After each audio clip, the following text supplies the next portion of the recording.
파이돈.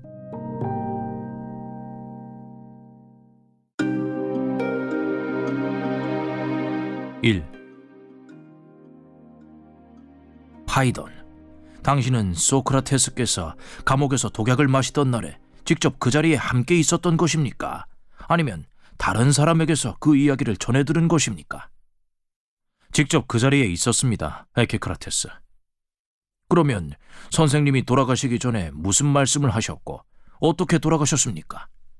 꼭 듣고 싶습니다. 요즘은 플레이우스 사람들 중에서 아테네를 방문하는 사람이 거의 없고 아테네에서 여기로 온 사람도 오랫동안 없었습니다.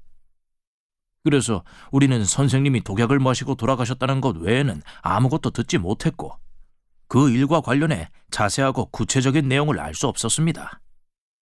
그렇다면 당신들은 재판이 어떤 식으로 진행되었는지도 알지 못하겠군요. 아니요, 그 얘기는 누군가가 우리에게 전해주었습니다. 그래서 우리는 재판이 이미 오래전에 끝났는데도 선생님이 그 후로도 한참 있다가 돌아가신 것 같아서 의아했습니다. 어떻게 일이 그렇게 된 것입니까, 파이돈? 말하자면 선생님에게 일종의 행운이 따른 셈이죠, 에케크라테스. 그러니까 아테네 사람들이 델로스로 보내는 배의 끝부분을 화환으로 장식한 날이 우연하게도 선생님이 재판을 받으시기 전날이었습니다. 그 배는 무슨 배이고 그것이 이 일과 무슨 상관이 있다는 것입니까? 아테네 사람들에 의하면 그 배는 테세우스가 전에 7쌍의 인신 제물을 싣고 크레타로 가서 그들과 자신을 살렸을 때 사용했던 배라고 합니다. 그때 아테네 사람들은 인신 제물로 보낸 사람들이 살아서 돌아오기만 한다면 해마다 델로스에 공식적으로 사절단을 보내기로 아폴론 신에게 맹세를 했기 때문에 그때부터 현재까지 해마다 아폴론 신에게 사절단을 보내고 있다고 합니다.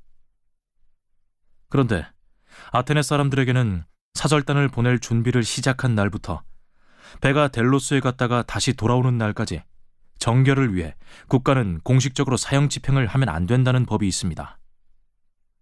그리고 이 사절단이 탄 배가 항해 중에 거센 풍랑이라도 만나면 종종 그 기간이 상당히 길어지는 경우도 있다고 합니다.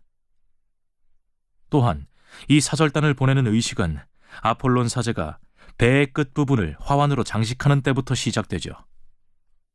앞에서 말했듯이 그 일이 선생님이 재판을 받으시기 전날에 행해졌기 때문에 소크라테스께서는 재판이 끝난 후에도 한참을 감옥에 계시다가 돌아가신 것입니다. 그렇다면 선생님이 돌아가실 때의 상황은 어떠했습니까? 무슨 말씀을 하셨고 어떤 행동을 하셨습니까? 선생님의 친구분 중에는 누가 자리에 함께했습니까? 아니면 관리들이 허락하지 않아서 홀로 삶을 마감하셨습니까? 결코 그렇지 않았습니다. 누군가가, 아니 여러 사람이 곁에 있었습니다. 그렇다면 당신에게 급한 일이 있지 않다면 그때 일어났던 모든 일을 될 수 있으면 아주 자세하고 구체적으로 우리에게 전해 주십시오. 내게는 시간적인 여유가 있으니 그때의 일들을 여러분에게 아주 소상하게 들려드리려고 애써보겠습니다.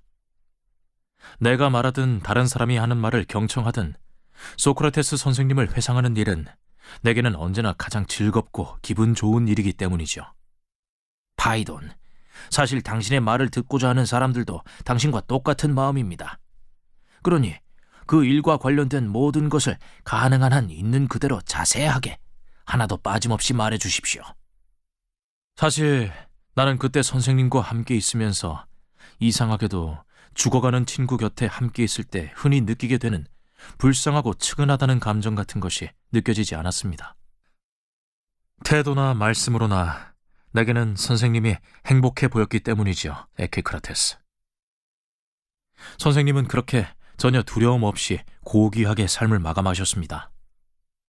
그래서 선생님은 신이 정해준 운명에 따라 저승으로 가신 것이고 그렇기 때문에 거기서도 행복하실 것이라는 생각이 들었습니다.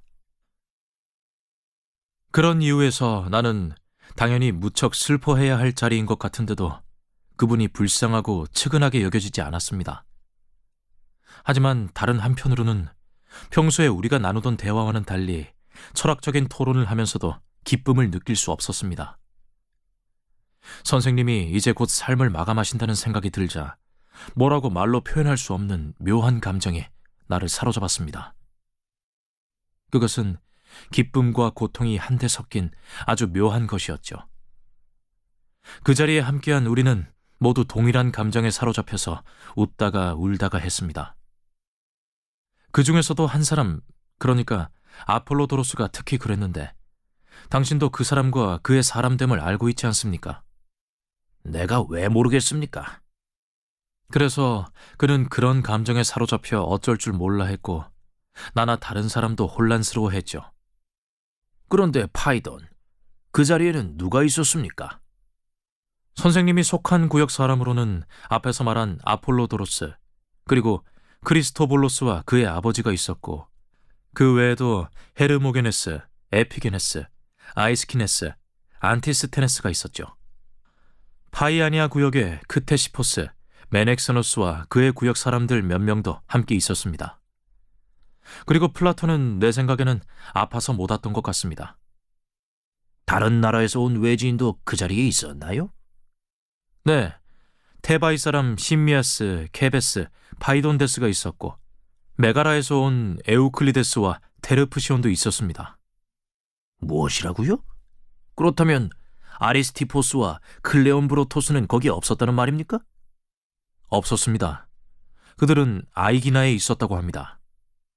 그들 외에 다른 사람은 그 자리에 없었습니까? 내 기억으로는 방금 내가 말한 사람들이 거기에 있었던 전부였던 것 같습니다. 그렇군요. 그렇다면 그들은 무슨 말을 나누었습니까? 내가 이 모든 일을 처음부터 끝까지 다 당신에게 얘기해 드리겠습니다.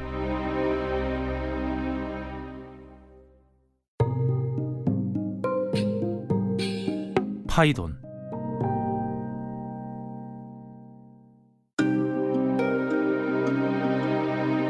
일. 파이돈, 당신은 소크라테스께서 감옥에서 독약을 마시던 날에 직접 그 자리에 함께 있었던 것입니까? 아니면 다른 사람에게서 그 이야기를 전해 들은 것입니까?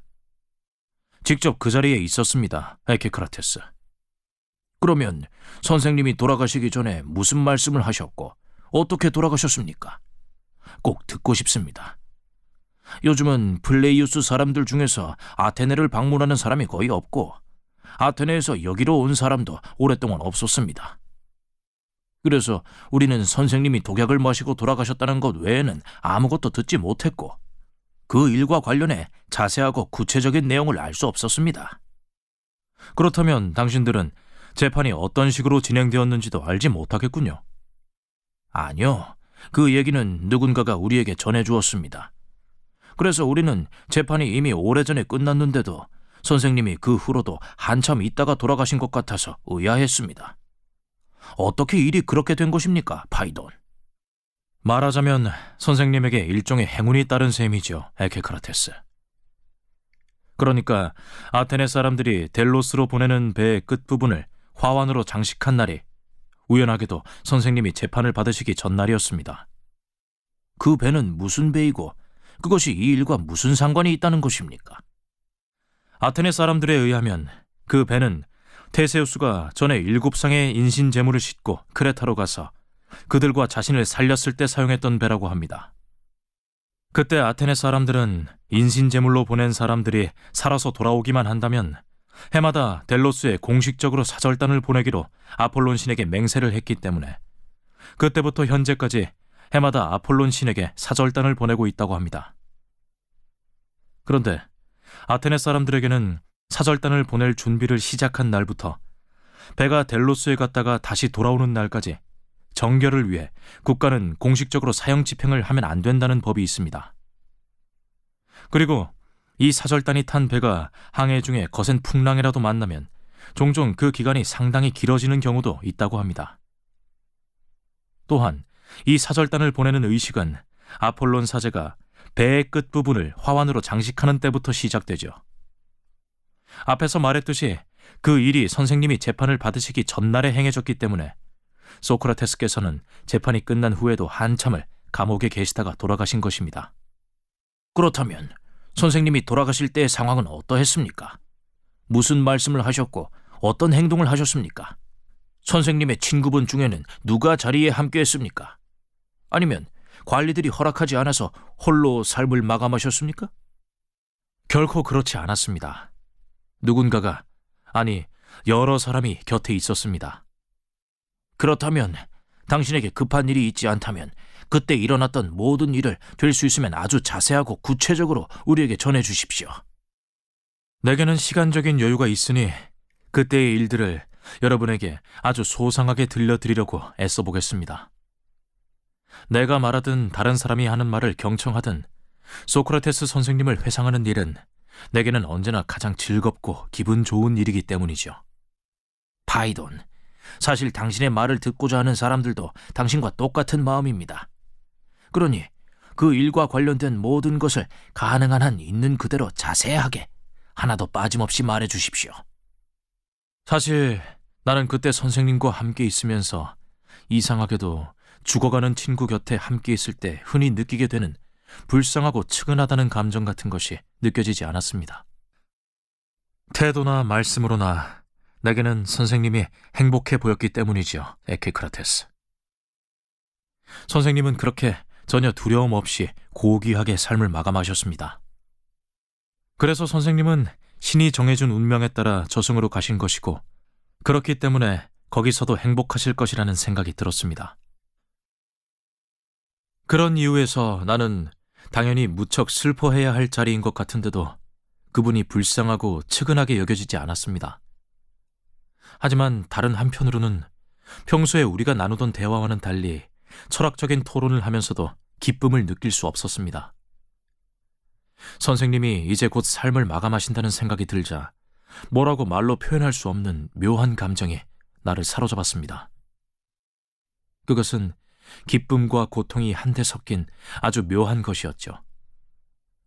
그 자리에 함께한 우리는 모두 동일한 감정에 사로잡혀서 웃다가 울다가 했습니다.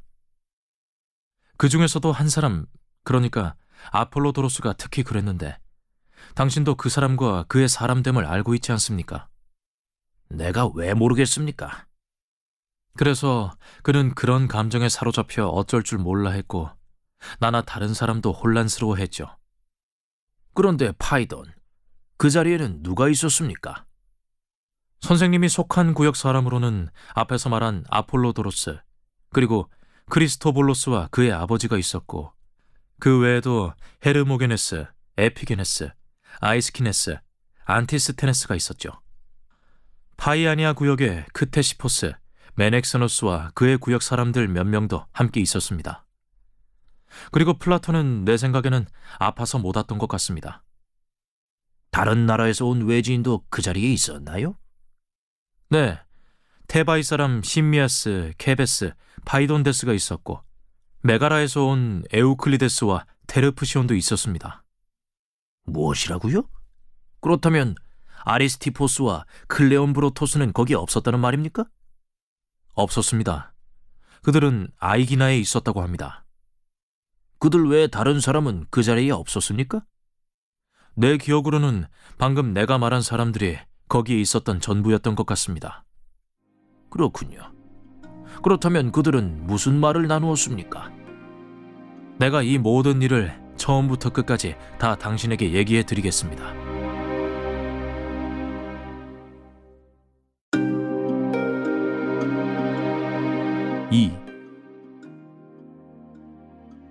나를 비롯한 여러 사람들은 그날 이전에도 날마다 소크라테스 선생님을 찾아뵈었습니다.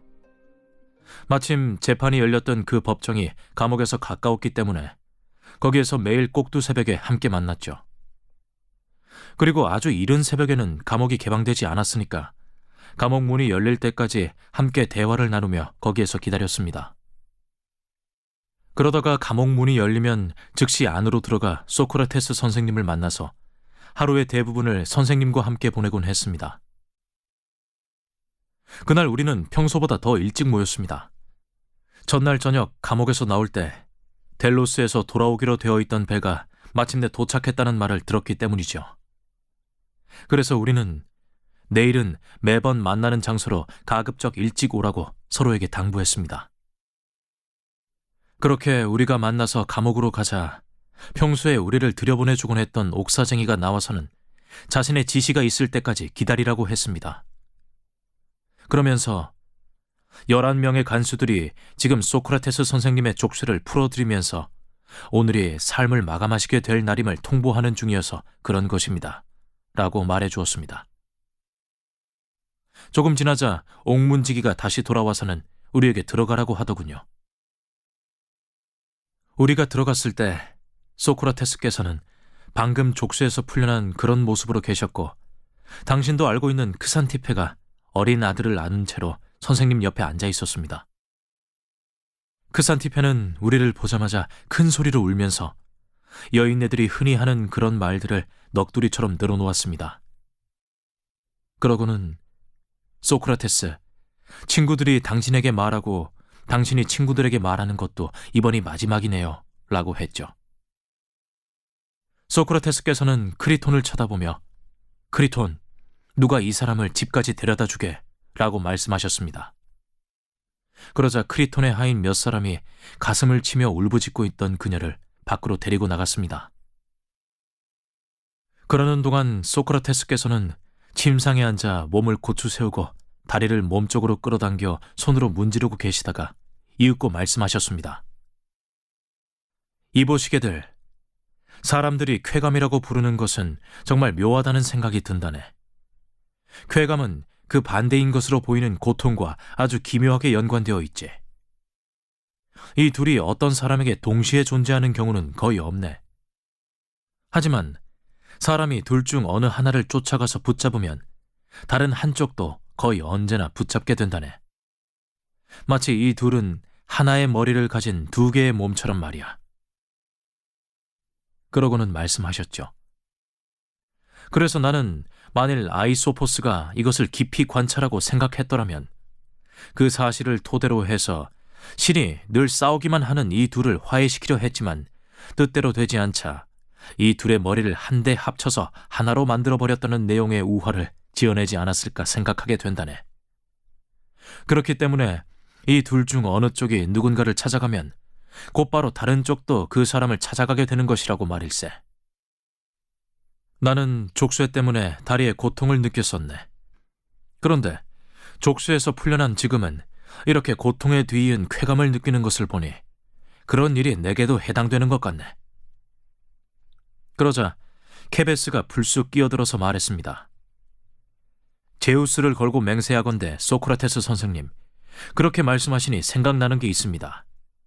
선생님은 전에는 시를 전혀 짓지 않으셨지요. 그런데 여기에 들어오신 후로는 아이소포스의 우화들에 운율을 넣으셔서 시로 만드시고 아폴론 신에게 드리는 찬가도 지으시는 등 열심히 시를 짓고 계십니다. 전에도 몇몇 사람이 그 이유가 무엇이냐고 제게 물었는데 최근에는 에우에노스도 제게 그런 질문을 했습니다. 그가 또다시 제게 그런 질문을 해올 것이 분명합니다. 그런 경우에 제가 에우에노스에게 어떻게 대답하면 좋을지 선생님이 생각하시는 것이 있다면 말씀해 주십시오. 그분은 이렇게 말씀하셨죠. 그렇다면 그에게 다음과 같이 사실대로 말해주게나, 케베스. 경쟁하기 위해 시를 지은 것이 아니라네. 그렇게 하기가 쉽지 않다는 것도 내가 잘 알고 말일세. 내가 근래에 시를 짓게 된 것은 내가 꾼 꿈들이 무슨 의미인지를 알아내려는 것이었네. 혹시라도 그 꿈들이 여러 번 반복해서 나타난 것이 시가들을 지으라는 의미일 수도 있겠다는 생각이 들었네. 만약 그런 것이라면 내게 주어진 본분을 게을리하면 안 되겠다 싶어 시를 지어본 것이라네. 내가 꾸어온 꿈들은 이런 것이었지. 나는 지난 세월 살아오는 동안에 종종 동일한 꿈을 꾸어왔네. 꿈을 꾼 시기나 꿈에서 나타난 형태는 달랐어도 그 꿈들이 내게 말한 것은 언제나 똑같아서 소크라테스야, 시가를 짓고 시가를 부르는 일에 힘쓰라고 내게 말했거든. 여기에 들어오기 전에는 그런 꿈들이 내가 해오고 있던 일을 계속해 나가라고 권하고 격려해 주는 것이라고 생각했지. 사람들이 달리기 선수들을 격려하는 것처럼 그 꿈들은 내가 해오던 일을 계속하라고 격려하는 건 줄 알았어. 철학은 최고의 시가 있고 나는 철학에 헌신하고 있었으니까 시가를 짓고 시가를 부르는 것이 바로 그 일이라고 생각했지. 하지만 이제 재판도 다 끝난 데다가 아폴론 신을 위한 축제 때문에 나의 죽음이 지연되다 보니 그 꿈들이 내게 자주 시가를 지으라고 지시한 것이 혹시 비유적인 의미가 아니라 문자 그대로 시가를 지으라는 것일 수도 있겠다는 생각이 들었네. 그렇다면 내가 죽기 전에 그 꿈들의 지시에 복종해서 실제로 시를 써봄으로써 그 지시를 소홀히 하고 복종하지 않았다는 말을 듣지 않는 편이 좀 더 안전하겠다고 생각하게 된 것이지.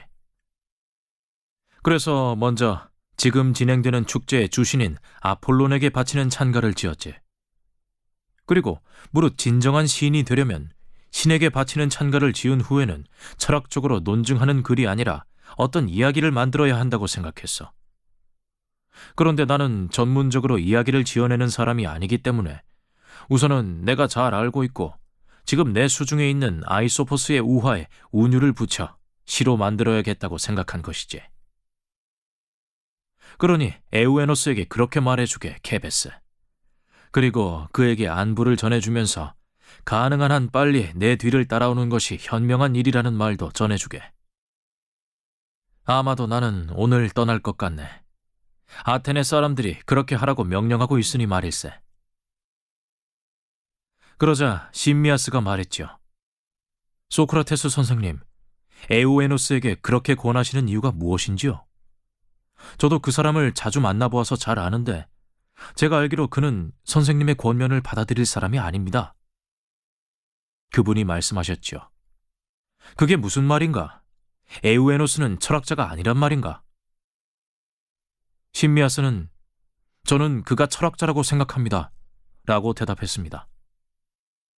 그렇다면 에우에노스는 나의 권면을 받아들일 걸세. 철학을 하는 것이 진정으로 가치 있다고 여기는 사람이라면 누구나 그렇게 할 것이기 때문이네. 물론 그는 자살하지는 않을 걸세. 사람들이 그것을 신과 인간의 법에 비추어 불법이라고 말하기 때문이지. 그렇게 말씀하시고 난 뒤에 그분은 자신의 다리를 땅바닥에 내려놓으셨고 그런 자세로 앉으신 채로 나머지 토론을 이어나가셨죠. 그러자 케베스가 선생님께 이렇게 말했습니다. 소크라테스 선생님, 자살하는 것은 불법이라고 하시면서 철학자는 곧 죽게 될 사람의 뒤를 따라야 한다고 말씀하신 것은 무슨 뜻인지요? 이런 케베스, 자네와 심미아스는 필롤라오스와 어울려 그런 주제로 많은 대화를 나누고도 그런 말을 듣지 못했다는 것인가? 분명하게 들은 것은 전혀 없습니다, 소크라테스 선생님. 사실 나도 그런 것들에 대해 남들에게서 전해 들은 말을 하는 것이네. 그렇더라도 내가 들은 것들을 기꺼이 말해주겠네. 이제 곧 여행을 떠날 사람에게 그 여행에 대해 살펴보고 여행에 대한 우리의 생각이 어떠한지를 이야기하는 것이야말로 가장 어울리는 일이 아닐까 싶네. 해지기 전까지의 남은 시간 동안 그런 사람이 그것 말고 무엇을 할 수 있겠는가? 소크라테스 선생님, 그런데 사람들은 왜 자살하는 것이 옳지 못하다고 말하는 것인지요? 방금 선생님이 물으셨듯이 저는 테바이에 살면서 필롤라우스를 비롯한 여러 사람으로부터 자살하는 것은 옳지 못하다고 하는 말을 들었습니다. 하지만 왜 그렇게 말하는지에 대해서는 그 누구에게서도 분명하게 들은 적이 없습니다. 그러자 소크라테스께서는 말씀하셨습니다. 그렇다면 이제 곧 그 대답을 듣게 될 것이니 희망을 가져보게. 모든 일에는 예외가 있는 것처럼 사는 것이 죽는 것보다 더 낫다는 말에도 예외가 있다네.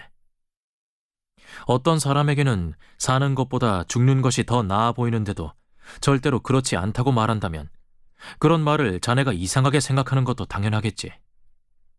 그리고 사는 것보다 죽는 것이 더 나은 그런 사람들이 있는데도 그들이 스스로 죽는 것은 옳지 못하고 그들에게 그런 은혜를 베풀어 줄 자를 기다려야 한다고 말하는 것도 자네에게는 이상하다 싶은 일일 걸세.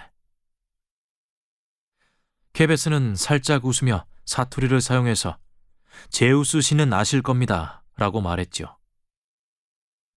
소크라테스께서는 계속 말씀하셨습니다. 그런 말들이 이치에 맞지 않아 보이는 것은 사실이지. 하지만 그럼에도 나름대로 일리가 있다네.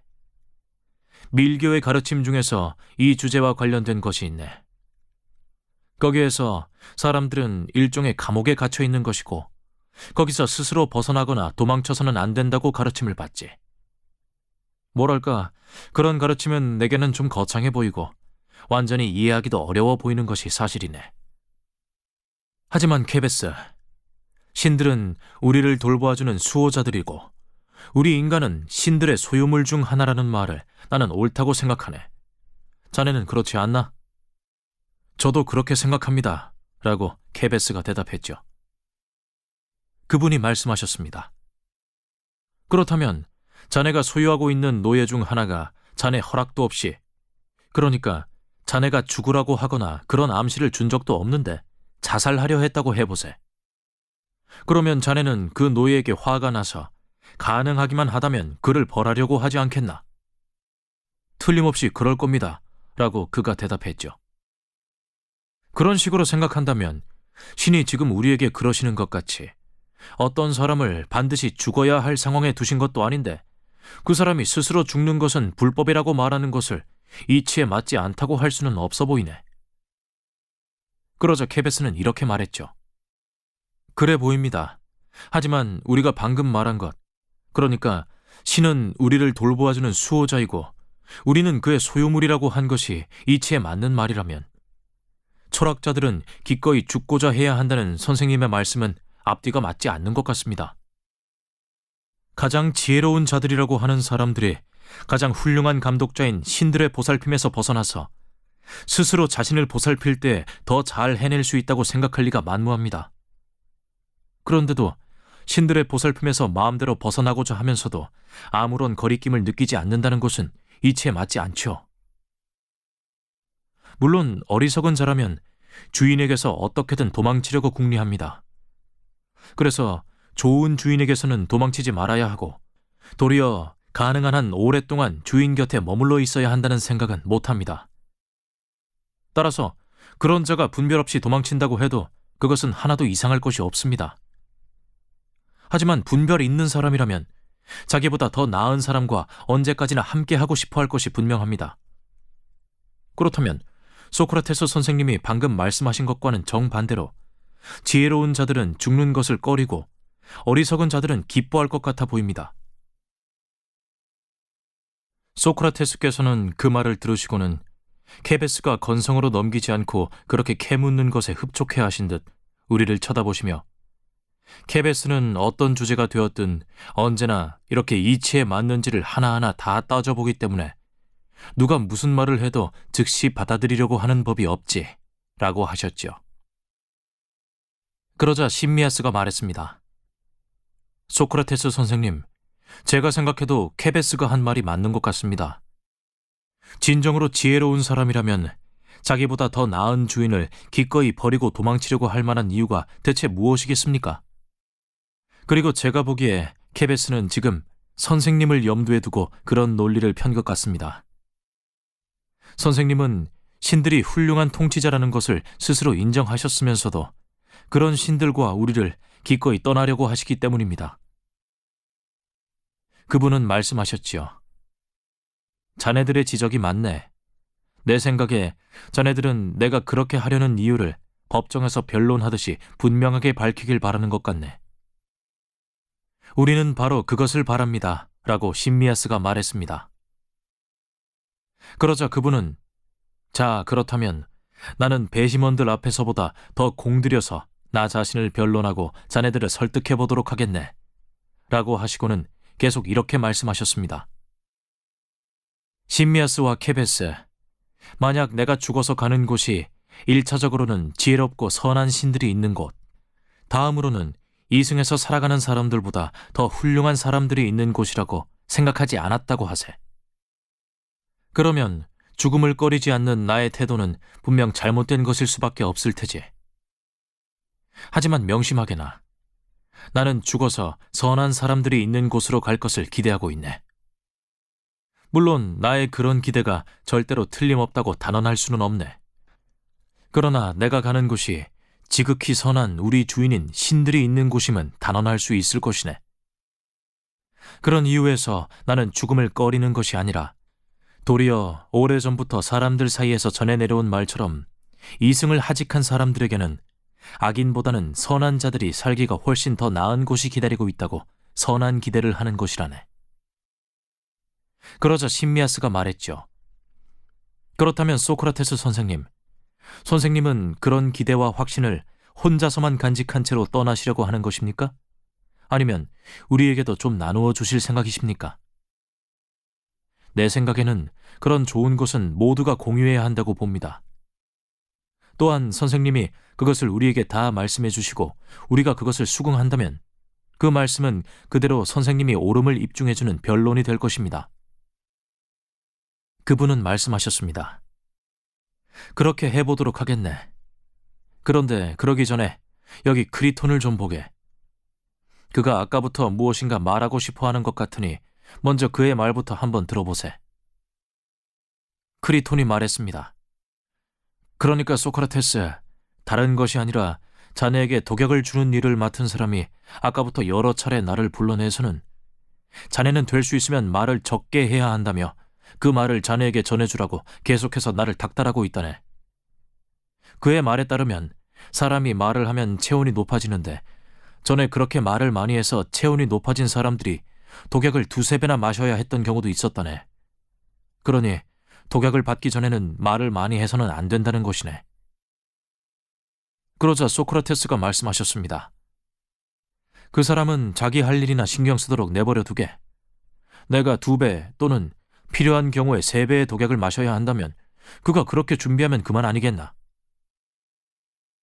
크리톤은 자네가 그렇게 말할 줄 이미 알고 있었네만 그 사람이 아까부터 계속 나를 닥달하고 있다네 라고 말했지만 그분은 그 사람은 신경 쓰지 말고 내버려 두게 라고 하신 후에 말씀을 이어나가셨죠.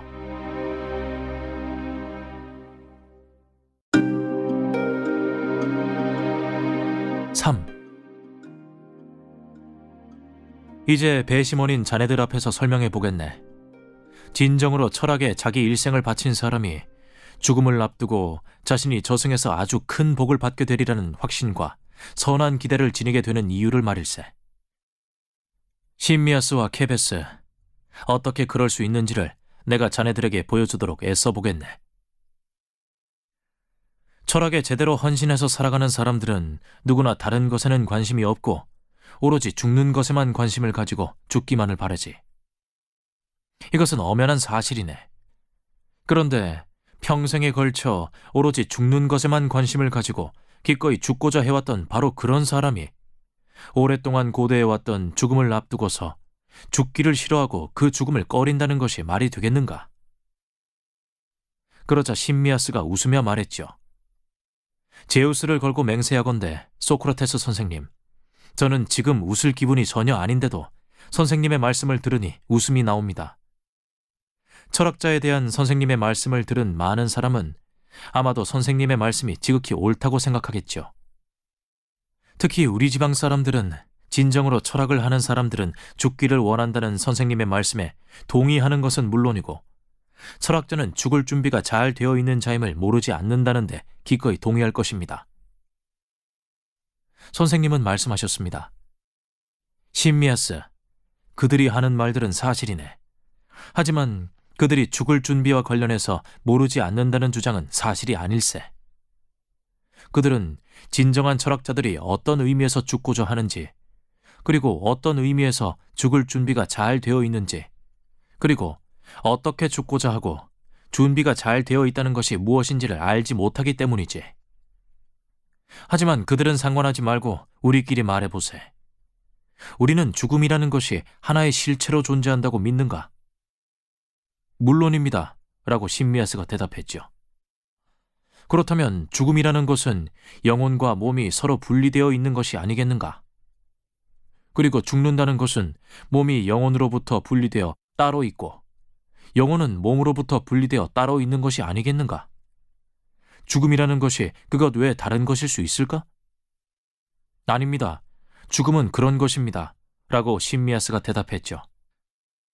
그렇다면 이복의 훌륭한 사람이여, 자네의 생각이 내 생각과 같은지 어떤지를 한번 생각해보게.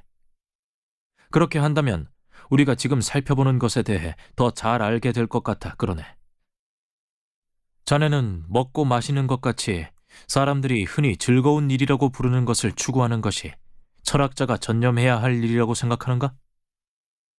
절대로 그렇지 않습니다, 소크라테스 선생님. 이라고 심미아스가 말했습니다. 그렇다면 성적인 즐거움을 추구하는 것은 어떠한가? 그것도 절대로 아닙니다. 그렇다면 몸을 치장하고 가꾸는 것은 어떠한가?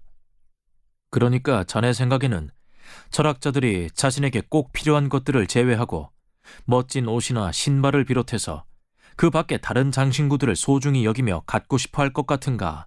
아니면 하찮게 여겨 멸시할 것 같은가? 진정한 철학자라면 그런 것들을 멸시할 것 같습니다. 라고 심미아스는 말했습니다. 그러니까 자네는 철학자라는 사람들은 몸과 관련된 것에는 관심이 없고 자신이 할 수 있는 한 몸에는 신경을 쓰지 않고 영혼과 관련된 것에 매진하는 사람들이라고 생각하는 것인가? 제 생각은 그렇습니다. 그렇다면 우선 이 문제와 관련해서 철학자는 여느 사람들과는 달리 영혼의 문제를 몸에 관한 문제와 최대한으로 분리해서 본다는 것이 드러난 것이 아니겠는가? 그런 것 같습니다. 그런데 심미아스, 대부분 사람은 몸과 관련된 것에서 즐거움을 얻지 않고 그런 것에 관심을 두지 않는다면 도대체 사는 재미를 어디에서 얻어야 하는지 궁금해할 것이네. 그리고 몸을 통해 얻어지는 즐거움을 누리는 일에 전혀 관심이 없는 사람은 거의 죽은 사람이나 마찬가지라고 생각할 것일세. 선생님의 말씀이 100번 옳습니다. 그렇다면 지혜를 얻는 것과 관련해 몸과 영혼이라는 문제를 생각해 보도록 하세. 사람이 지혜를 탐구하는 일에서 몸을 자신의 동반자로 삼는다면 몸은 장애물이 되겠는가, 그렇지 않겠는가? 그러니까 내 말은 이런 뜻이네. 시각과 청각은 인간에게 어떤 진실을 정확히 전달해 주는가, 아니면 시인들이 끊임없이 읊조리듯이 인간이라는 존재가 정확하게 듣거나 보는 것은 아무것도 없다는 말이 사실인가? 게다가 그러한 감각들이 정확하지도 명료하지도 않다면 그 밖에 다른 감각은 그 두 감각보다 훨씬 더 형편없으니 두말할 필요도 없지 않겠는가? 자네는 그렇다고 생각하지 않나? 물론입니다. 라고 심미아스가 대답했습니다. 소크라테스께서는 말씀하셨죠. 영혼이 몸을 동반자로 삼아 어떤 것의 진실을 파악하려고 할 때마다 늘 몸에게 속을 것이 분명하다면 도대체 영혼은 어떻게 진리에 도달할 수 있겠는가? 옳은 말씀입니다. 그렇다면 실제로 존재하는 어떤 진실이 영혼에 아주 명료하게 드러나는 때가 있다면 그것은 영혼이 사유할 때가 아니겠는가? 그렇습니다. 그리고 영혼의 사유가 가장 잘 이루어지는 때는 영혼이 몸과의 소통이나 접촉을 최대한 끊고 몸과 작별하고서 가능한 한 자신 속으로 깊이 물러나 침잠할 때임이 분명할 걸세. 그럴 때 영혼은 청각이나 시각이나 고통이나 즐거움 같은 그 어떤 것들에 의해서도 방해받지 않고 실제로 존재하는 그대로의 진실에 도달하지 않겠는가? 그렇습니다.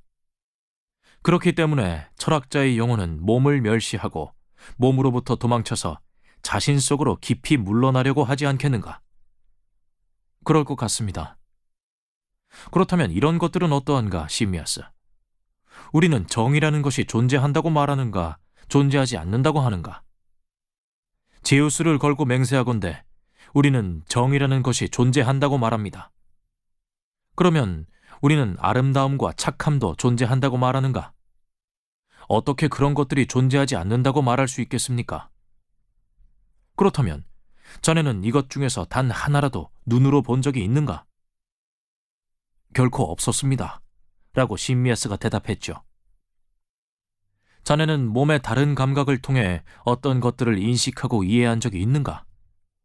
내가 말한 어떤 것이란 크기나 온전함이나 힘처럼 각각의 존재하는 것의 본질, 다시 말하면 각각의 존재가 무엇인가를 말해주는 모든 것을 의미하네. 그렇다면 그러한 것에 관한 진실은 몸을 통해서 얻는가, 아니면 자신이 고찰하는 어떤 것에 관해 가장 깊고 정확하게 성찰할 준비가 되어 있는 사람이 그 진실을 아는데 가장 가까이 다가갈 수 있는가? 당연히 후자입니다. 그렇다면 어떤 것을 성찰할 때 시각을 함께 사용하지도 않고 자신의 사유 속에 그 어떤 감각도 끌어들이지 않는 가운데 최대한 자신의 정신적인 능력만을 사용해서 접근하는 사람이 가장 순도 높은 진실을 얻어낼 수 있을 것이네. 그런 사람은 몸의 어떤 감각이 영혼의 활동에 개입하여 영혼이 진리와 지혜에 도달하지 못하게 방해하는 일이 일어나지 않도록 눈과 귀는 물론이고 한마디로 말해 몸 전체로부터 자유롭게 되어서 오로지 순수한 정신적인 능력만을 사용해서 존재의 순수한 본질 그 자체를 추적해서 알아내려는 사람이지. 신미아스, 있는 그대로의 진실에 도달할 수 있는 사람이 있다면 바로 그런 사람이 아니겠는가? 정말 기가 막히게 놀라운 진리의 말씀입니다, 소크라테스 선생님. 신미아스가 대답했죠. 그분은 말씀하셨습니다. 이 모든 이유로 진정한 철학자들은 그런 생각을 지닐 수밖에 없고, 그래서 그들은 서로 이렇게 말할 것이 틀림없을 걸세. 우리가 몸을 지니고 있어 영혼이 그런 악과 뒤섞여 있는 한 우리는 결코 우리가 바라는 것, 즉 진리에 도달하기에 역부족일 수밖에 없소. 그래서 우리가 어떤 것을 탐구하고자 할 때 이성이 우리를 인도해서 길을 열어주는 것으로 보이요. 몸은 자신이 생존하고 자라가는 데 필요한 온갖 것을 우리에게 공급해달라고 요구하오. 우리는 그 요구를 들어주느라고 눈코 뜰 새 없이 바빠서 있는 그대로의 진실을 발견하는데 온갖 방해를 받게 돼요. 그러다가 병이라도 걸리면 진리를 탐구하는 것 자체를 할 수 없게 되지요. 그리고 몸은 온갖 요구와 욕망, 두려움과 상상과 잡념으로 우리를 가득 채운다오. 사실대로 말하자면 우리는 몸 때문에 어떤 것을 생각하고 사유하는 것 자체가 불가능할 지경이요. 전쟁과 내란과 싸움이 일어나는 것도 다름 아닌 몸과 그 욕망 때문이지요. 모든 전쟁은 재물을 얻으려는 욕망 때문에 일어나는데 우리는 몸을 섬기는 노예이니 몸을 위해서는 재물을 얻어야만 하기 때문이요. 그래서 이 모든 것들로 눈코 뜰 새 없이 바빠서 우리에게는 철학을 할 여력이 없는 것이요.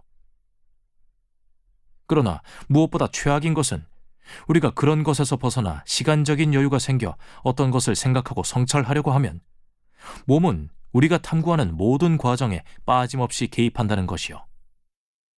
몸은 온갖 잡음과 소동을 일으켜 모든 것을 엉망진창으로 헤집어 버린 뒤 우리를 당혹감과 공포 속으로 몰아넣었어. 그렇게 해서 우리가 진실을 꿰뚫어 보는 것을 불가능하게 한다오. 따라서 이것으로 우리에게 분명하게 드러난 것은 우리가 어떤 것의 진실을 있는 그대로 보고자 한다면 스스로 몸으로부터 벗어나서 오로지 영혼만으로 그것을 바라보아야 한다는 것이요. 그렇다면 지금까지 살펴본 바에 의하면 우리가 바라고 사랑한다고 공언하는 저 지혜는 우리가 살아있는 동안이 아니라 죽은 후에야 얻게 될 것으로 보이요. 몸이 개입되어 있을 때 어떤 것을 있는 그대로 아는 것이 불가능하다면 우리는 진실을 절대로 알 수 없거나 죽은 후에나 알 수 있거나 둘 중에 하나라는 결론에 도달하는데 영혼이 몸으로부터 분리되어 홀로 있게 되는 것은 살아서는 불가능하고 죽은 후에야 가능할 것이기 때문이요. 그리고 살아있는 동안에 진실에 가장 가까이 다가갈 수 있는 길은 신이 우리를 몸으로부터 노연하게 할 때까지 꼭 필요한 경우가 아니면 몸과 어울리거나 소통하지 말고 우리 자신을 몸의 본성으로부터 순수하게 지켜서 그 본성에 더럽혀지지 않게 하는 것이요. 그렇게 해서 우리가 자신을 순수하게 지켜서 분별 없고 어리석은 몸의 간섭으로부터 벗어나게 된다면 우리는 십중팔구 순수한 자기 자신을 통해 다른 것도 순수하게 볼 수 있을 것이요. 그렇게 해서 자신을 통해서 만물의 모든 본질을 알게 될 것이요. 그리고 아마도 그렇게 해서 알게 된 것이 진리일 것이요. 순수하지 못한 자가 순수한 것을 안다는 것은 있을 수 없는 일이기 때문이요. 신미아스, 진정으로 지혜를 사랑하는 사람들은 이런 것들을 생각하고 이런 말들을 나누며 서로 대화할 것이라고 나는 생각하네. 자네도 그렇게 생각하는가? 그렇게 생각하고 말고요, 소크라테스 선생님. 소크라테스께서는 말씀하셨죠. 따라서 이보게, 내가 지금까지 한 말이 사실이어서 우리가 여기에 살면서 지난 세월 동안 얻으려고 각고의 노력으로 심혈을 기울여왔던 바로 그것을 진정으로 얻을 수 있는 곳이 있다면 그곳은 내가 곧 가게 될 곳일 것이네. 그러니 얼마 안 있어 거기에 당도하는 사람에게는 가슴 벅찬 희망과 기대가 있지 않겠나. 그래서 나는 이제 여정을 시작하려는 이 시점에서 선한 희망과 기대를 품고 있네. 자기 영혼이 여기에서 이미 깨끗하게 정화되어 준비되었다고 생각하는 사람이라면 누구나 다 그럴 것이네. 당연히 그럴 것입니다. 라고 신미에스가 말했죠. 방금 앞에서 말했듯이 영혼을 깨끗하게 정화한다는 것은 영혼을 가능한 한 최대로 몸에서 분리해서 모든 면에서 몸으로부터 떨어져 나와 자기 자신 속으로 깊이 들어가 침잠하게 하여 지금이나 나중에나 말하자면 몸의 족쇄로부터 벗어나서 오로지 홀로 있는데 익숙하게 하는 것이 아니겠는가. 물론입니다. 라고 신미아스가 말했죠. 그리고 영혼이 몸에서 풀려나서 분리되는 것을 죽음이라고 부르지 않겠나. 그렇습니다. 라고 신미아스가 대답했죠. 그런데 앞에서 이미 말했듯이 영혼을 그런 식으로 풀려나게 하는 것은 오직 진정으로 철학하는 사람만이 간절히 바라는 것이고, 영혼이 몸에서 풀려나서 분리되는 것은 바로 그런 철학자들이 연구하고 추구하는 것이겠지. 그렇지 않은가? 그런 것 같습니다. 그렇다면 내가 서두에 말했듯이 평생에 걸쳐 최대한 죽음과 가장 가까운 상태로 살고자 해왔던 사람이 죽음이 다가오자 꺼리고 화를 낸다면 그것은 황당한 일이 아니겠나? 왜 황당하지 않겠습니까? 그분은 계속해서 말씀하셨죠. 그렇다면 신미아스, 제대로 철학하는 사람들은 죽는 것을 탐구하며 실천하는 것을 본업으로 삼아 살아가는 사람들이니 모든 사람 중에서 죽음을 가장 두려워하지 않는 사람들이 분명하네. 그런 사실을 토대로 생각해보면 그들은 모든 면에서 몸을 극도로 혐오해 오로지 영혼만으로 존재하고 싶어 하다가 마침 그런 기회가 찾아와 자신이 일평생 벗어나려고 몸부림쳤던 저 몸의 결박에서 놓이게 된 것일세. 그토록 오랜 세월 사모하고 열망해왔던 지혜를 얻을 수 있는 곳으로 가게 된 것이지. 그런데 그것을 기뻐하기는커녕 도리어 두려워하고 화를 낸다면 그것이 이치에 맞는 것이겠는가? 연인이나 아내나 아들이 죽었을 때 자기가 보고 싶어하던 사람들을 거기 가면 볼 수 있고 함께 할 수 있으리라는 희망이 이끌려서 자발적으로 저승에 가고자 했던 사람도 많지 않았던가? 그런데 진정으로 지혜를 사랑하고 저승이 아니면 그 어디에서도 진정한 지혜를 얻을 수 없을 것이라는 확고한 희망과 기대를 품은 사람이 있다고 하세. 그런 사람이 자기가 죽게 된 것을 꺼리고 화를 내며 저승에 가지 않으려 한다는 것이 말이 되겠는가? 이보게, 그가 진정한 철학자라면 저승이 아닌 다른 곳에서는 완전하고 순수한 지혜를 얻지 못함을 확신할 것이네. 그러니 당연히 저승으로 기꺼이 가고 싶어 할 것은 두말할 필요도 없다네. 그것이 사실이라면 내가 방금 말했듯이 그런 사람이 죽음을 두려워한다면 너무나 황당한 일이 아니겠는가? 제우스를 걸고 맹세하건대 그것은 정말 황당하기 짝이 없는 일입니다. 라고 신미아스는 말했죠. 그분은 계속 말씀하셨습니다. 그러므로 어떤 사람이 자기가 죽게 된 일에 화를 낸다면 그것은 그가 지혜를 사랑하는 사람이 아니라 몸을 사랑하는 사람임을 입증하는 충분한 증거가 되지 않겠는가? 그런 사람은 재물을 사랑하는 자이거나 명예를 사랑하는 자이거나 그 둘을 모두 사랑하는 자겠지. 선생님 말씀이 전적으로 맞습니다. 라고 신미아스는 말했죠. 선생님은 말씀하셨습니다. 그렇다면 신미아스, 용기라고 부르는 것은 특히 철학자라고 불리는 사람들의 전유물이 아니겠는가? 아마도 그런 것 같습니다. 라고 신미아스는 말했습니다. 또한 많은 사람이 절제라고 부르는 것, 그러니까 욕망에 휘둘리지 않고 욕망을 멸시하고 복종시켜 평정심을 유지하는 것도 오직 몸을 최대한으로 멸시하면서 철학하며 살아가는 사람들의 전유물이 아니겠는가? 그럴 수밖에 없을 것입니다. 이에 그분은 말씀하셨습니다. 자네가 철학자가 아닌 다른 사람의 용기나 절제를 살펴본다면 그들이 말하는 용기나 절제에 대해 자네는 앞뒤가 맞지 않는 모순이라고 생각할 것이네. 어째서 그런 것입니까, 소크라테스 선생님? 그분은 말씀하셨습니다.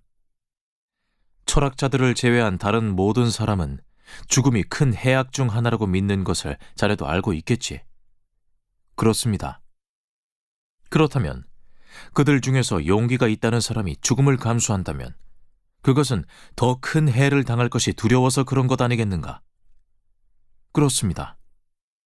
따라서 철학자를 제외한 다른 모든 사람이 그렇게 용기를 내는 것은 두려워하기 때문이네. 하지만 누군가가 겁이 나고 두려워서 용기를 내어 그렇게 행동한다고 말한다면 그것은 앞뒤가 맞지 않는 모순일 것일세. 틀림없이 그렇습니다. 그렇다면 철학자들을 제외한 다른 모든 사람 중에서 욕망을 억누르고 절제한다고 하는 사람들은 어떠한가? 그들도 마찬가지가 아니겠는가? 즉, 그들은 자신의 무절제를 지키려고 절제하는 것이 아니겠는가 하는 말이네. 그런 일이 어떻게 가능하겠느냐고 반문할지도 모르겠지만 진정한 의미에서의 절제로 보이는 것도 사실 그 이면에는 그런 동기가 작용하고 있다네. 그러니까 그들은 자신이 좋아하는 즐거움에 지배당한 상태에서 그 즐거움을 잃게 될 것이 두려워서 어떻게든 그것을 지켜내기 위해 다른 즐거움을 포기하는 것이지. 사람들은 즐거움에 지배당하는 것을 무절제라고 부르네. 그런데 그들이 다른 즐거움에 지배당하지 않고 그 즐거움을 포기할 수 있는 것은 그들이 어떤 특정한 즐거움에 이미 지배당했기 때문이라네. 만약 그들이 그 즐거움을 지키기 위해 그렇게 하는 것이라면 그들은 이미 무절제한 자들인 것이지. 따라서 우리가 방금 앞에서 말했듯이 그들은 자신의 무절제를 지키기 위해 절제하는 것이라고 말할 수 있다네. 그래 보입니다. 하지만 친애하는 심미아스여, 마치 동전을 교환하듯이 즐거움을 즐거움과 교환하거나 고통을 고통과 교환하거나 동일한 것들 중에서 더 큰 것을 더 작은 것과 교환하는 것은 올바른 교환이 아니라네. 이 모든 것과 교환해야 할 것은 오직 지혜라는 동전뿐이고 오직 그런 교환만이 올바른 교환이라네. 이 모든 것을 다 팔아서 사야 할 것은 지혜네. 즐거움과 두려움을 비롯한 그런 종류의 모든 것과는 상관없이 용기와 절제와 정의, 한마디로 말해 진정한 미덕은 항상 지혜와 함께하기 때문이지. 지혜가 없는 상태에서 즐거움이나 고통이나 두려움 가운데 어느 것을 다른 어떤 것으로 교환해서 생기는 것처럼 보이는 용기나 절제나 정의 같은 미덕은 단지 헛개비에 불과한 것이네. 알맹이도 없고 진정성도 없는 노예에게나 어울리는 미덕이지. 반면에 진정한 미덕은 그런 모든 것에서 깨끗하게 정화되어 있네. 절제와 정의와 용기와 지혜 같은 것은 밀교에 입교할 때 반드시 거쳐야 하는 일종의 정화의식인 셈이지. 우리를 위해 밀교를 창시한 분들은 하찮은 사람으로 여겨 멸시해도 좋은 그런 사람이 결코 아닐세. 그들은 밀교에 입교하여 정화의식을 거치지 않고 저승에 간 사람들은 시궁창에 눕게 되지만 입교의식을 거쳐 정화된 사람들은 저승에 가서 신들과 함께 거처하게 된다고 이미 오래전부터 수수께끼 같은 말을 해온 분들이네. 밀교와 관련된 사람들은 지팡이를 들고 다니는 사람들은 많지만 진정으로 깨달은 자들은 별로 없다고 말하지. 그런데 나는 진정으로 깨달은 자들은 다름 아닌 철학을 제대로 하며 살아온 사람들이라고 생각하네. 나도 그런 자들 중 한 명이라고 생각하지. 그렇게 살기 위해 내 힘이 닿는 일이라면 해보지 않은 것이 없을 정도로 최선을 다해 애써왔기 때문이네. 과연 내가 제대로 노력하고 애써서 무엇인가를 이루었는지 아닌지는 신의 뜻을 따라 조금 후에 저승에 도착해보면 분명하게 알게 될 것일세. 그리고 그분은 말씀하셨죠. 심미아스와 케베스, 이것이 왜 내가 자네들과 이곳의 주인들을 떠나면서도 괴로워하고 힘들어하거나 화내지 않는지를 밝히는 나의 변론이네. 한마디로 말해서 그곳에 가서도 이곳에서보다 결코 못하지 않은 좋은 주인과 친구들을 만날 것을 믿기 때문이지. 나의 변론이 나의 배심원이었던 저 아테네 사람들에게는 받아들여지지 않았더라도 자네들에게 받아들여졌다면 그것으로 된 것일세.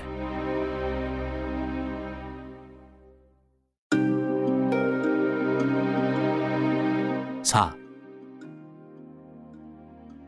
소크라테스께서 여기까지 말씀하시자 케베스가 끼어들어 말했죠. 소크라테스 선생님, 내가 생각하기에는 지금 선생님이 말씀하신 것 중에서 다른 모든 것은 훌륭해 보이지만 영혼에 대해 말씀하신 내용은 많은 사람이 불신할 것 같습니다. 사람들은 영혼이 몸에서 분리되어 나오면 이제 더 이상 어디에도 존재하지 않게 되고 사람이 죽은 바로 그날에 소멸되어 없어진다고 믿기 때문이죠. 그러니까 영혼은 몸에서 분리되어 몸 밖으로 나오자마자 즉시 숨이나 연기처럼 공중으로 흩어져 사라져서 그 후로는 아무데도 존재하지 않는다는 것입니다. 소크라테스 선생님, 만일 영혼이 몸과 분리되어 선생님이 방금 말씀하신 그런 나쁜 것에서 벗어나서 독자적으로 생존하여 어느 곳에 모여 있는 것이라면 죽는다고 해도 선한 기대와 희망이 넘칠 것이고 선생님이 하신 말씀은 옳겠지요.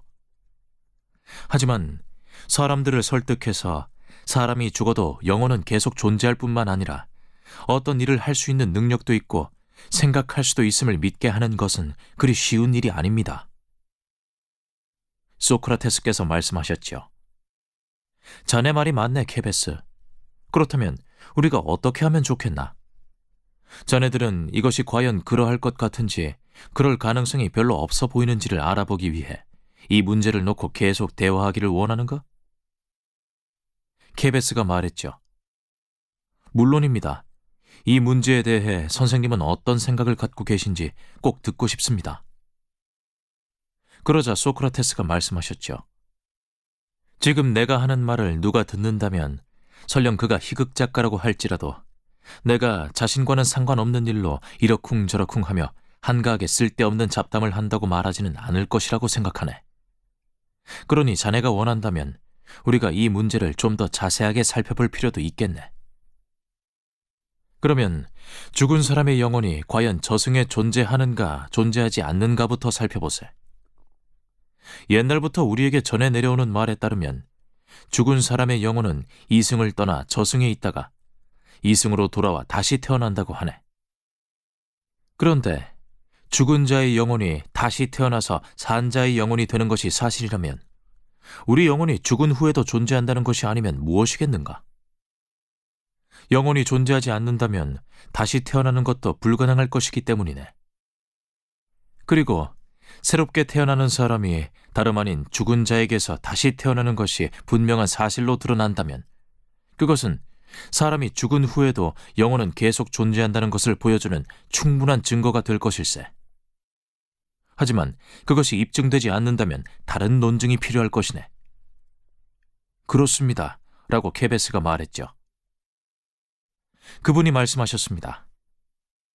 자네가 이 문제를 좀 더 쉽게 이해하려면 인간만이 아니라 모든 동물과 식물, 요컨대 생식을 통해 종족을 대대로 이어가는 모든 것을 대상으로 삼아서 이 문제를 살펴보지 않으면 안 된다네. 그러니까 모든 것이 앞에서 말한 것과 같은 방식으로 생겨나는 것인지, 즉 대립물이 존재하는 곳에서 그 대립물 중 한쪽으로부터 다른 한쪽이 생겨나는 것인지 살펴보아야 한다는 말일세. 대립물이라는 것은 아름다운 것과 추한 것, 옳은 것과 옳지 않은 것 등을 가리키는데 그런 대립물은 무수히 많이 존재한다네.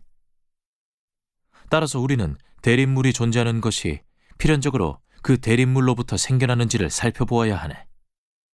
예컨대 어떤 것이 더 커졌다면 그것은 필연적으로 전에는 좀 더 작았는데 그 후에 더 커진 것이 아니겠는가? 그렇습니다. 그리고 어떤 것이 더 작아졌다면 그것은 필연적으로 전에는 좀 더 컸는데 그 후에 더 작아진 것이 아니겠는가? 그렇습니다. 그리고 더 강한 것은 더 약한 것에서 생겨났고 더 느린 것은 더 빠른 것에서 생겨난 것이 아니겠는가? 물론입니다. 그렇다면 이것은 어떠한가? 어떤 것이 더 나빠졌다면 그것은 더 좋았다가 나빠진 것이고, 어떤 것이 더 옳게 되었다면 그것은 더 옳지 않았다가 옳게 된 것이 아니겠는가? 그렇지 않을 리가 있겠습니까? 그분이 말씀하셨습니다. 그렇다면 우리는 모든 것이 그런 식으로 대립물에게서 생겨난다는 것을 보여주는 충분한 증거를 확보한 것이 아니겠나? 그렇습니다. 그렇다면 어떠한가? 대립물 간에는 무엇인가가 있지 않겠는가? 그러니까 모든 한 쌍의 대립물 사이에는 상호적이고 이중적인 생성 과정이 있어서 대립물 중 어느 하나로부터 다른 하나가 생겨나고, 그렇게 생겨난 것은 자신의 대립물인 다른 하나로 되돌아가는 것이 아니겠는가? 그래서 예컨대 더 큰 것과 더 작은 것이라는 한 쌍의 대립물 간에는 증가와 감소라는 두 개의 과정이 있어서 우리는 더 크게 된 것을 증가했다고 말하고 더 작게 된 것을 감소했다고 말하는 것이 아니겠는가? 그렇습니다. 라고 케베스가 말했죠. 분리되는 것과 합쳐지는 것, 차갑게 되는 것과 따뜻하게 되는 것을 비롯해서 모든 것이 그런 생성 과정을 가지고 있지. 우리는 그 생성 과정을 지칭하기 위한 적절한 이름을 종종 확보하고 있지 못하네. 그렇다고 할지라도 대립물이 상호적인 생성 과정을 거쳐 서로에게서 생성된다는 것은 실제로 모든 경우에 필연적으로 적용되는 것이 아니겠는가? 그렇습니다. 라고 케베스가 말했죠. 그분이 말씀하셨습니다. 그렇다면 어떠한가?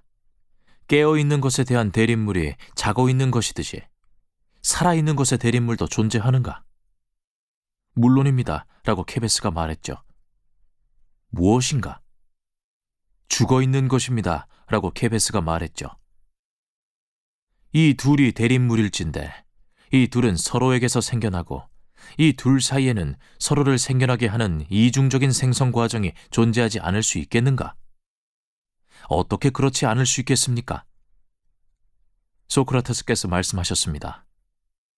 그러면 내가 방금 말한 두 쌍의 대립물 중에서 한 쌍의 대립물과 그 생성 과정을 자네에게 말할 것이니 자네는 다른 한 쌍의 대립물과 그 생성 과정을 내게 말해보게.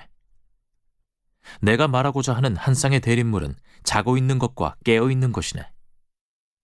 그리고 깨어 있는 것은 자고 있는 것으로부터 생기고 자고 있는 것은 깨어 있는 것으로부터 생겨나는데, 우리는 그 이중적인 생성 과정 중에서 전자를 깨어나는 것이라 부르고 후자를 잠드는 것이라고 부르지.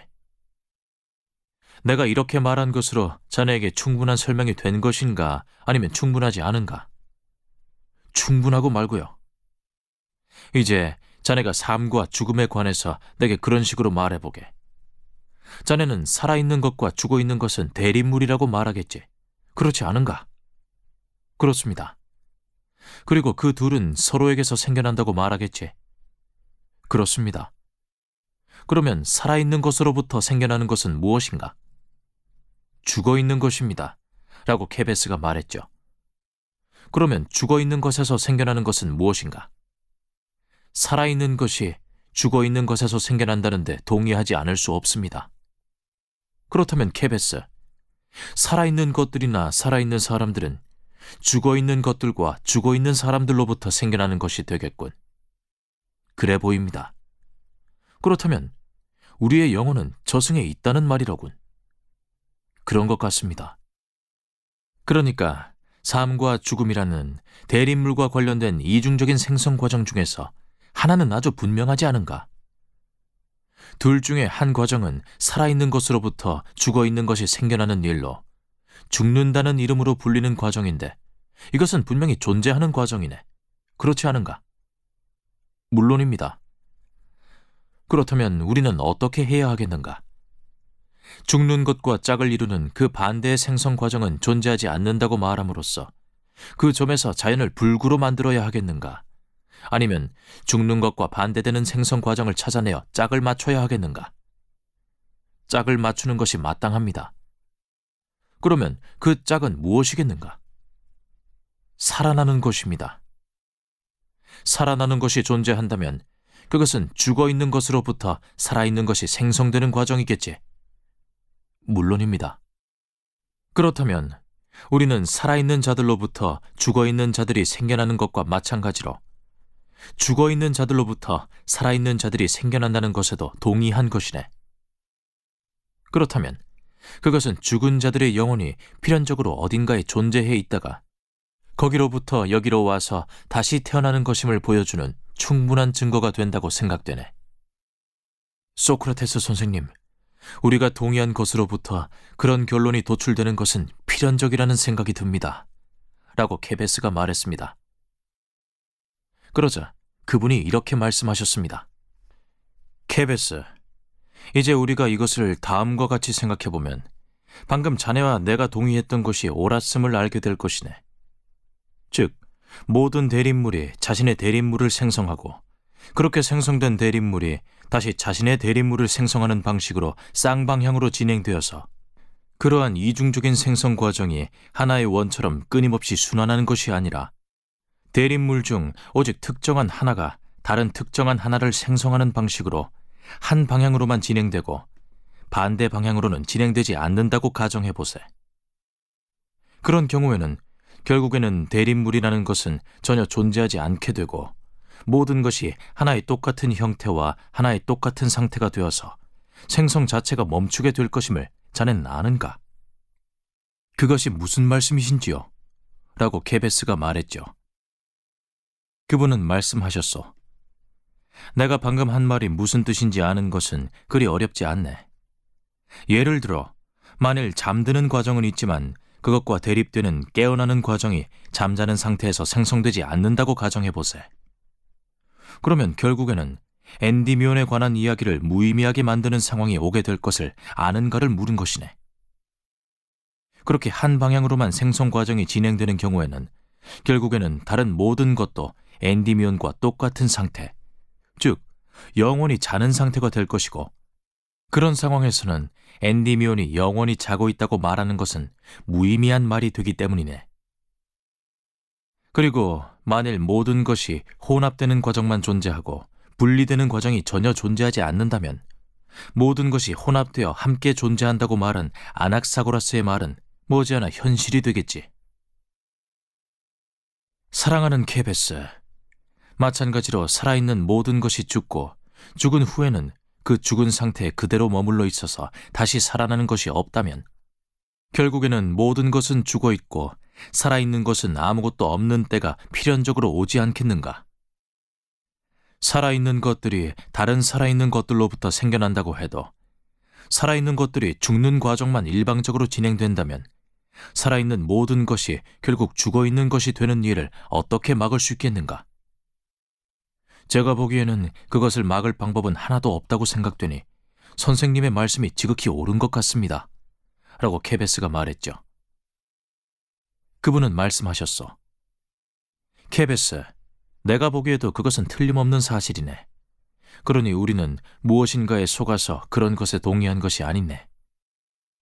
살아난다는 것도 사실이고 살아있는 자들이 죽어있는 자들에게서 생겨난다는 것도 사실이며 죽은 자들의 영혼이 계속 존재한다는 것도 사실이네.